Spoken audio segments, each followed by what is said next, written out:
Well, hello again, friends, and welcome back to the Old House on the Corner. Today's video was originally filmed in August of 2024 when Claudia and I were on a vacation in Virginia with Megan, Brendan, Noah, Shannon, and baby Ronnie. You may recall a few times in the past when we've said we were going to share some of that trip. Well, although it's taken us 2 years to get to it, largely due to the fact that our Scotland trip from earlier that year took over a year to share with you, here finally is the first of 3 videos we're going to share from that trip. Today's video is actually a visit to the home of James Monroe named Highland, a nod to his Scottish lineage. James Monroe was the 5th President of the United States, serving from 1817 to 1825. Just a short distance southeast of Charlottesville, Virginia, you will find a road that leads to the entrance of the homes of 2 of our country's founding fathers and early U.S. presidents. They are Thomas Jefferson and James Monroe. The road we'll be on is actually named Thomas Jefferson Parkway, and we will pass by the entrance to his home, Monticello, before arriving at James Monroe's Highland. The 2 homes are roughly only 3 miles apart. In fact, it was Monroe's friend and political mentor, Jefferson, who convinced him to buy this property so close to his own home. After coming up the tree-lined drive, we will park our van and walk to the house, passing first through the small visitor center for tickets.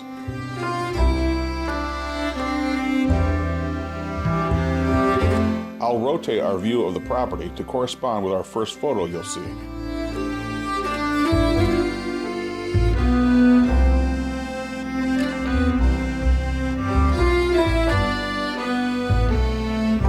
The yellow-colored main house you'll see was long thought to be the actual residence of James Monroe. However, in 2016, archaeologists discovered the stone foundation of the original 1799 main house, which burned down in 1829, buried in the front yard. This fire occurred shortly after Monroe had sold the property and moved away. The yellow house, built sometime in the 1870s, was actually the home of the Reverend John E. Massey, a later owner of the property. We'll begin our tour in the Presidential Guest House, built for Monroe in 1818 and not originally connected to the main house.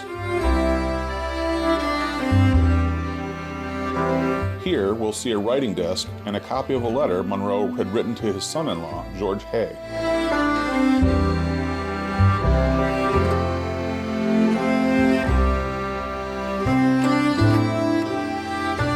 Next, we'll enter the West Guest Room, one of 2 original rooms of the guest house, and it is curated to reflect a just-arrived male visitor. As you can see, some of his belongings around the room. This room features an ornately carved high-post bed that did belong to the Monroes, and also contains a marble-top bureau made for James Monroe by Washington, D.C. cabinet maker Robert Davies. In this photo, taken by Megan, you can see Brendan and I reflected in the mirror as we entered the room. Baby Ronnie was asleep through most of our visit.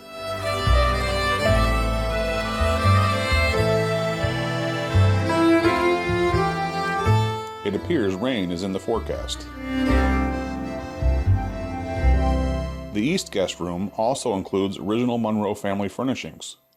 You can see an early baby crib in the corner. Perhaps it would have been a great place for Ronnie to take his nap.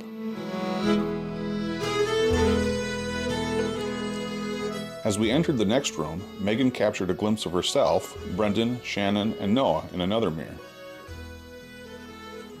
This ornate 1850s sitting room, built several decades after the Monroes sold Highland, shows a bit of Monroe's influence in geopolitics. Not only does it include items that were gifts to him from foreign dignitaries, but also images of people that he dealt with during his presidency, one being a bust of Napoleon.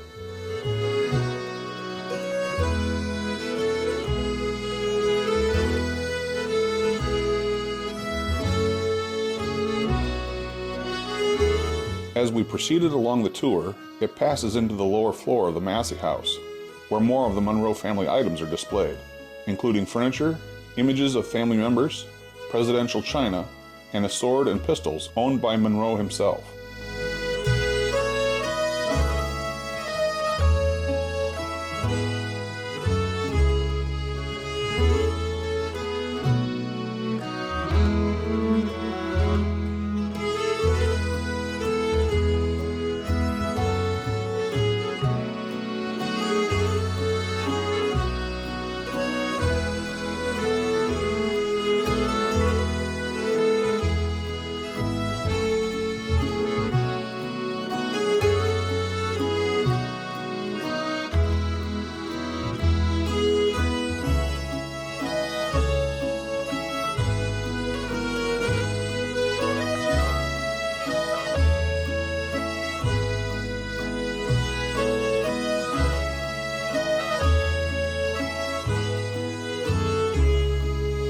Leaving the Massey house by the front door, we proceed down the steps and around to the reverse side of the guest house to look into the lower rooms where various period pieces of kitchen furniture and tools used on the property can be seen.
Following that, we took a brief look at some of the outbuildings, one being a reconstructed slave quarters and another being the living space of the overseer.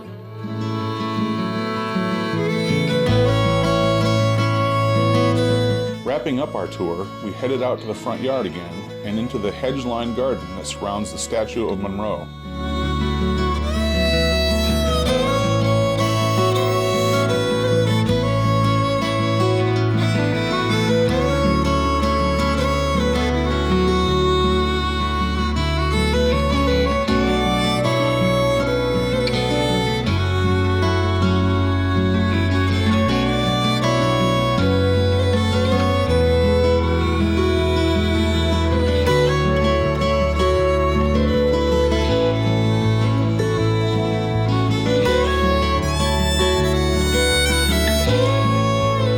I'm not sure how impressed Ronnie was with his first family vacation.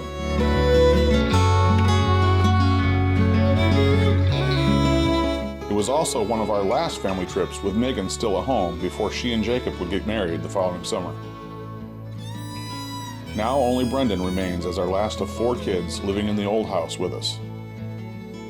Overall, this was a pretty interesting stop on our trip.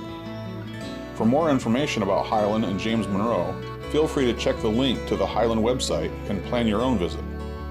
You'll find the link in our video description box below. Well, this concludes our first video from our Virginia trip in August of 2024. Stay tuned for our next one coming up in the near future, when we'll visit the home of Thomas Jefferson, Monticello. You won't want to miss it. And thanks again for stopping by and visiting us here at the Old House on the Corner. We appreciate you coming along and hope you'll stop in again soon. Take care.